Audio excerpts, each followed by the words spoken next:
সকাল সকাল উঠে দেখছি পাপি না এক ব্যাগ বাজার করে নিয়ে এসছে। দেখো কত কিছু বাজার করে নিয়ে এসছে, আর দেখো হাতির মাথার মতো একটা বাঁধাকপি নিয়ে এসছে। তো তোমরা একে বাঁধাকপিও বলো পাতাকপিও বলো, তো আমরা এখানে বাঁধাকপি বলি। আর এনেছে লাউ লাউ দুটো বেগুন, মনে হচ্ছে একই মায়ের দুটো সন্তান। এত সুন্দর বেগুন মনে হচ্ছে শোকরে রেখে দিই, কাটতে ইচ্ছা করছিল না।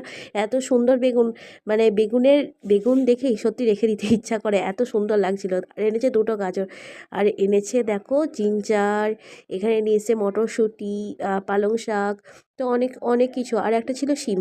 তো দেখো পালং শাকগুলো এত সুন্দর দেখতে, যেরকম সুন্দর ছিল কিন্তু খেতেও কিন্তু খুব ভালো ছিল। পালং শাক, শীষ পালং শাকগুলো খেতে কিন্তু টেস্ট আলাদাই হয়। আর এনেছে একটা হাতির দাঁতের মতো মূলো। দেখো মূলোগুলো পুরো সাদা মূলো, কিন্তু এই মূলোর টেস্ট কিন্তু একটু অন্যরকমই হয়। আর এত সবজি বাজার করে নিয়েছে, মায়ের হয়নি। বাপিকে পাঠিয়েছে আবার মাঠে, বাপি মাঠ থেকে নিয়ে এলো লাউ শাক দিয়ে তরকারি হবে। লাউ শাক, পালং শাক, মূলো, বেগুন যা আছে সব কিছু দিয়ে তরকারি হবে।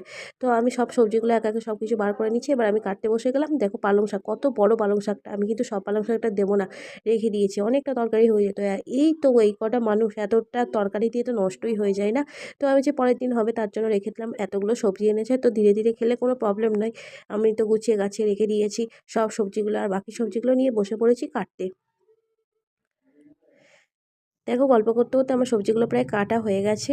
আমি চলে এসেছি এবার উনুন পাড়ে। তো শীতের সময় জানো তো উনুনে রান্না করতে খুবই ভালো লাগে, গরমে রান্না হয়, বসে বসে রান্না করা হয় তাদের মধ্যে। আর আমার এখানে একটা কাণ্ড হয়ে গেছে, এখানে কাণ্ড হয়েছে বলতে আমি ক্যামেরাটা ঠিক করে রেখেছিলাম কিন্তু ক্যামেরাটা অন করতেই ভুলে গেছি, তাই প্রথম থেকে কীভাবে সোমবার দিলাম সব কিছু আর কি ভেবেছি দেখাবো, কিন্তু সেগুলো আর দেখানো হয়নি। যাই হোক, দেখো আমার গল্প করতে করতে রান্নাটা প্রায় হয়েছে। আমি কত এবার করে? জল দিয়ে এটাকে একটা চাপা দিয়ে ১০, আমি দুটো রেখে ১৫, দেবো, তিনটে ২০। তারপরে আমি মশলাটা দেবো। কত ১৫? ১০ গুলো কোনগুলো?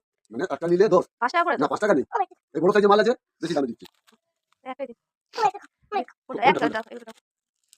দেখো ৫ টাকার ৫ টাকা জিনিসটা ওয়ালা ১০ থাকে। টাকায় নিয়ে এলো গালে চড় মেরে, কিছু করার নেই।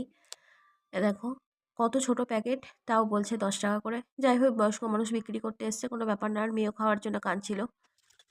এদিকে আমি চলে এসেছি আবার মশলা করতে, ওদিকে সামলে এদিকে এলাম আবার মশলা করতে। সব দিকটাই দেখতে হবে, কোনো দিকটা বাদ দিলে হয় না, কারণ ছোট বাচ্চা আছে, ওর বায়না হচ্ছে সর্বক্ষণ আমি এটা খাবো ওটা খাবো, এটা দাও ওইটা দাও, মানে লেগেই আছে। ভাত মুড়িও খায় না বলতে গেলে, ঘরের খাবার ওর একটুও ভালো লাগে না খেতে, জানি না কেন। ও ঘরের খাবার খেতে ভালো লাগে না, কিন্তু বাইরের খাবারও খুব ভালো লাগে।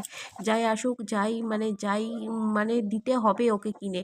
দোকানে খাবার মানে গেলেই ওকে ২০-২৫ টাকার করে খাবার, ওর এক বেলার খাবার আর কি। ওইরকম করে ৪ বেলা ও খায়। জানি না এত, মানে আমি তো ছিলাম না ছোটোবেলায় এরকম, ও কেন এরকম হয়েছে আমি বলতে পারবো না। তো গল্প করতে করতে আমি কিন্তু মশলাটা করে নিচ্ছি। মশলা